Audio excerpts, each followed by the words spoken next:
folks, this is our 90-90 switch flow. Now, to get this move right, it is extremely important that you know how internal and external rotation feel, and you're not just pushing your knee off the floor and pushing your knee back down to the floor. We must be internally rotating at the hip and externally rotating at the hip. Okay, so with regards to position, 90-90 meaning two 90-degree angles in both your legs. So with regards your hip, your knee is in a straight line from your hip and your heel is in a straight line from your knee, 90 and 90, okay? If you can't sit in this position without extreme difficulty, you shouldn't be doing it. Number one, work out the basic moves with regards to internal and external hip rotation to help you get to this and achieve this position with less stress. From here, okay, we're going to do one forward lean. So we're going to untuck the hips. So we're going to think about pushing the hips this way, creating a big arch in the low back as we're lifting the sternum up and over and as we drop down. Now we'll get to whatever position we can without bending the spine, okay? Whatever position you can without bending the spine. If you can get all the way down with the back super flat, we do that, and as we're coming back to the start position, we push the knee down through the floor, both knees, as we come back up. Then we're going for one external rotation lift off, so everything's braced, abs are on, we're going to dig the heel in, we're going to rotate, and we're going to lift the knee and the foot. And back down. Second time. We're going to hit the wall, we're going to take a big deep breath, and we're going to push through the wall into whatever position we can get to.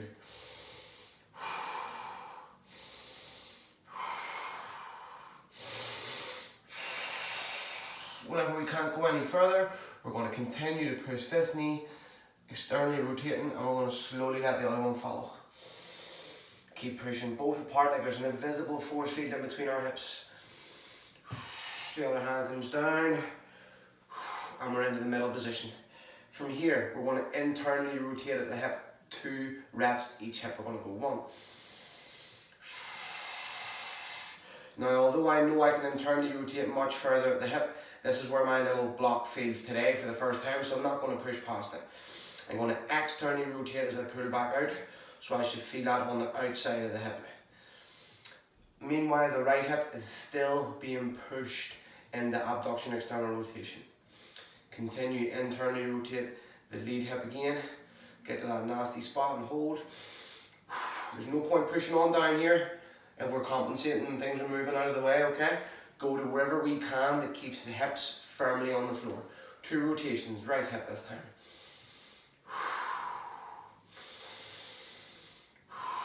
Keep pushing both the knees apart and the chest tall.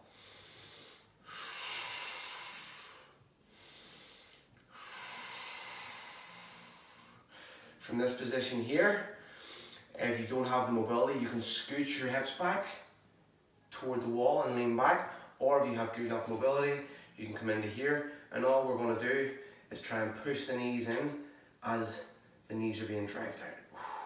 And this is abductions being challenged. 10 seconds here.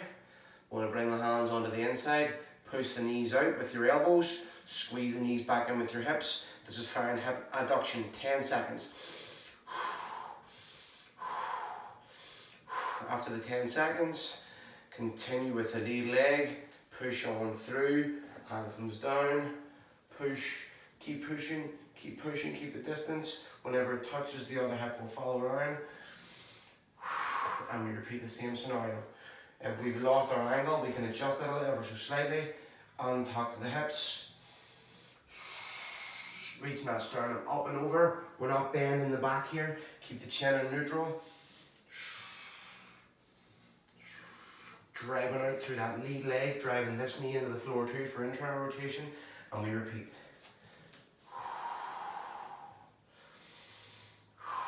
Keep this front knee driving down into the floor.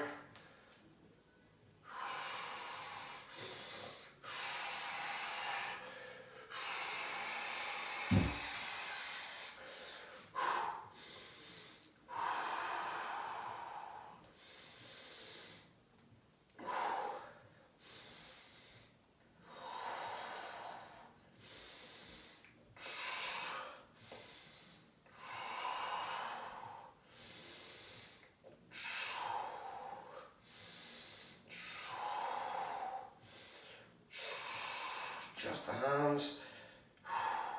Pushing out. Arms locked.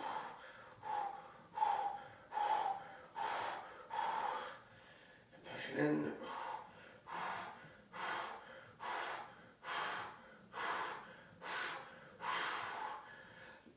Taking over. Pushing this one away. Pushing this one away. Whatever positions we need to, we can adjust. And then we reset. Repeat. That is our 90-90 switch flow.